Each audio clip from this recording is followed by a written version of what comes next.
100% du besoin ouessantin. L'objectif n'étant pas de couvrir 100%, puisque de toute façon, aujourd'hui, il faut une colonne vertébrale sur un réseau électrique. Et comme nous sommes une énergie alternative, il faut qu'il reste une colonne vertébrale thermique, pour le moment en tout cas, jusqu'à ce que d'ici 15 ou 20 ans, les capacités de stockage soient suffisamment développées pour pouvoir couvrir non pas les étals de marée, mais les mortes eaux. Parce que nous, effectivement, nous dépendons des variations de marée, et donc on a des périodes de mortes eaux pendant lesquelles on va produire peu. Alors peu, ça veut dire 40 à 50 kW, alors qu'en régime de croisière, on est plutôt à 250, 300. Voilà, donc effectivement, on ne remplacera pas la centrale thermique. Par contre, on va réduire par 2 le nombre de groupes. On va faire une économie d'1,5 million de litres de gasoil par an. Et à terme, d'ici 15 à 20 ans, on peut imaginer de décarboner totalement l'île parce que les capacités de stockage.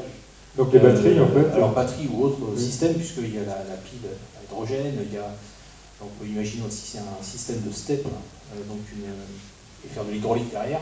C'est-à-dire faire remonter de l'eau salée dans un bassin béton ou un autre bassin en altitude, puisqu'il y a 40 mètres d'altitude à Ouessant, et puis la turbiner derrière avec une turbine alpine. Donc il y a 56 000 possibilités, et il y en aura encore plus dans 15-20 ans. Aujourd'hui, dans le projet de ferme pilote qu'on met en place, il y aura une capacité de stockage avec des batteries lithium-ion, mais qui nous permettront simplement de couvrir ce qu'on appelle les étals de marée. Donc on serait capable de gérer tout ce qui renverse le courant et d'assurer la production d'énergie pendant ce temps-là, ce qui veut dire que les groupes sont complètement éteints à ce moment-là.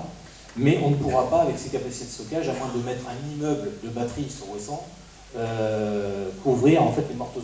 Alors quand vous parlez de ferme, il s'agit de ferme pilote, mais de ferme, c'est combien de machines au total une ferme? Alors la ferme pilote, ça va être entre 2 et 3 machines. Là, il y a des discussions budgétaires en cours sur le sujet. Suffisamment en tout cas pour qu'on arrive à simuler la suite en termes d'environnement. C'est tout ce qu'on appelle les effets de sillage sur les machines, donc l'effet d'une machine par rapport à une autre. Donc pour ça, il faut en mettre plusieurs, sinon vous verrez rien, puisque la validation de l'innocuité environnementale passe par des étapes incrémentales avant de passer à un déploiement commercial. Alors vous êtes dans un milieu assez agressif, c'est le milieu marin, donc milieu salin évidemment.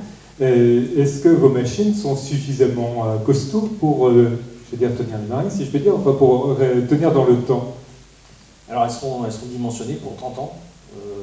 Donc la D10 telle qu'on l'a faite, on l'a surdimensionnée, donc elle est probablement dimensionnée pour 50 ans. Mais on a des réductions de coûts importantes sur lesquelles on travaille, et pour être justement amener un courant à un prix compétitif aux consommateurs. Donc forcément, on sera amené à tirer de partout sur la matière à un moment donné. Donc pour l'instant, on est plutôt dans des validations techniques que vers des modèles économiques optimisés. Vous êtes dans une technologie assez rustique, on peut le dire comme ça. Nous, très clairement, on a tout misé sur la rusticité. Donc à l'instant T, on n'est pas en train d'essayer de gratter en hydrodynamique un demi-point, un point. Ça ne nous intéresse absolument pas. On est parti, nous, du constat.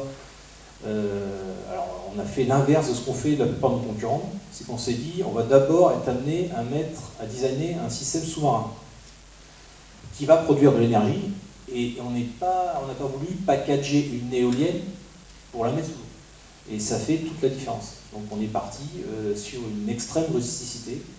Alors aujourd'hui, les gens rigolaient il y a encore peu de temps. On rigole déjà beaucoup moins, hein. Et on voit même que nos concurrents sont en train de simplifier leurs machines parce qu'ils sont partis beaucoup trop haut en termes de sophistication. Donc ce qui veut dire